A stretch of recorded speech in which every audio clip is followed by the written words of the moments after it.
Okay, so the last step of the process is to install the rocker switch handle.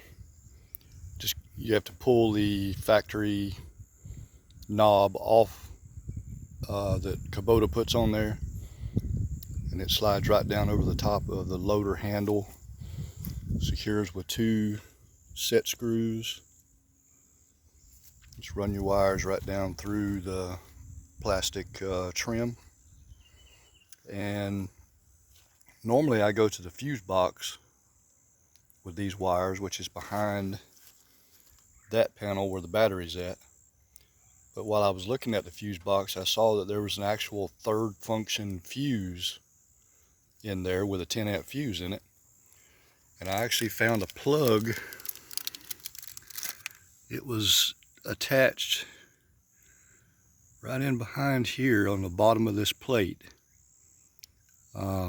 that Kubota had already installed.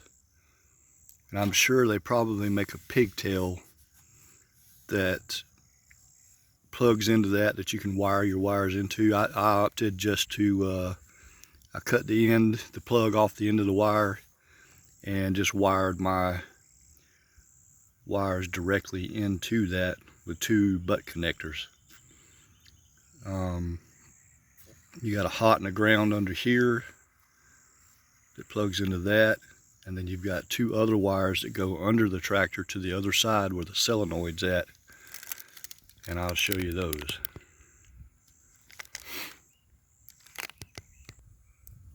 So the other 2 wires come underneath the tractor. Again, I secured them pretty much where those hydraulic lines run through there. Just attached everything together and tied it up with wire ties. And you can see there's a plug on the top and a plug on the bottom, one for each of the 2 solenoids, one up, one down. If when you get everything hooked up, you push the button on the rocker switch over there and it doesn't go the direction you want it to go, in other words, if the top button doesn't go up, bottom button doesn't go close, you can just switch these 2 wires and I think they'll interchange, and that'll change the direction of the rocker switch. It'll make up and down down. So, but you can see one on top and one on bottom. Now, like I mentioned earlier in one of the other videos, we had to, I think the Land Pride kit came with a 45-degree elbow when we actually needed a 90-degree elbow. We ran to Tractor Supply and found the 90-degree elbow. But then you also, the Land Pride kit comes with these 2 type of JIC fittings here, whereas this skid steer attachment came with these great big fittings here. So we're going to have to change the ends on these 2 hoses to make them hook up to those JIC fittings over there. Little things like this you're going to run into using different name brands of equipment, things like that. This is a Pro Works grapple. But once you get everything kind of mated up and get them all to where they hook together like they should, the last step pretty much is just to get on the tractor, check the operation of the rocker switch, and check for any leaks. Make sure everything's good and tight. You shouldn't lose not even a pint of hydraulic fluid.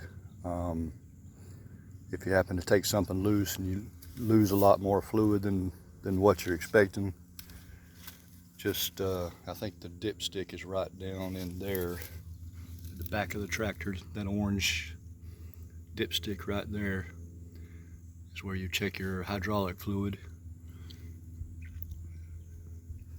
But other than that, everything's pretty simple, pretty straightforward. The biggest thing is figuring out which one of those hoses on the other side to disconnect from the loader valve underneath there in that right fender well to get what they call the Power Beyond port to actually tap into the hydraulic system. Usually they're color coded. I want to say on Kubota they're generally green, marked as green tape around the hose right there where they make the connections to the loader valves. Your tractor may be different. John Deere's are different. Even the larger Kubotas are different. That pretty well wraps it up for the third function solenoid installation on the BX 23S with the LA 340 loader. And again, this was the Land Pride third function kit.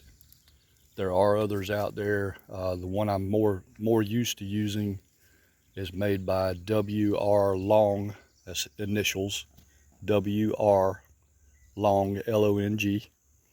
I think they're based out of Georgia up there somewhere. And my good friend over in Perry, Florida, you might give them a look up as far as your attachments go, especially grapples, would be Rake Master, R-A-K-E, rakemaster.com, and they're based out of Perry, Florida. They make a really good product as far as grapples go. If you want just a root rake, they can do that. And they make them all the way up to, I believe, 80 inches wide, if I'm not mistaken, for your big loaders and things like that. So give them a look up as well. All right, thanks.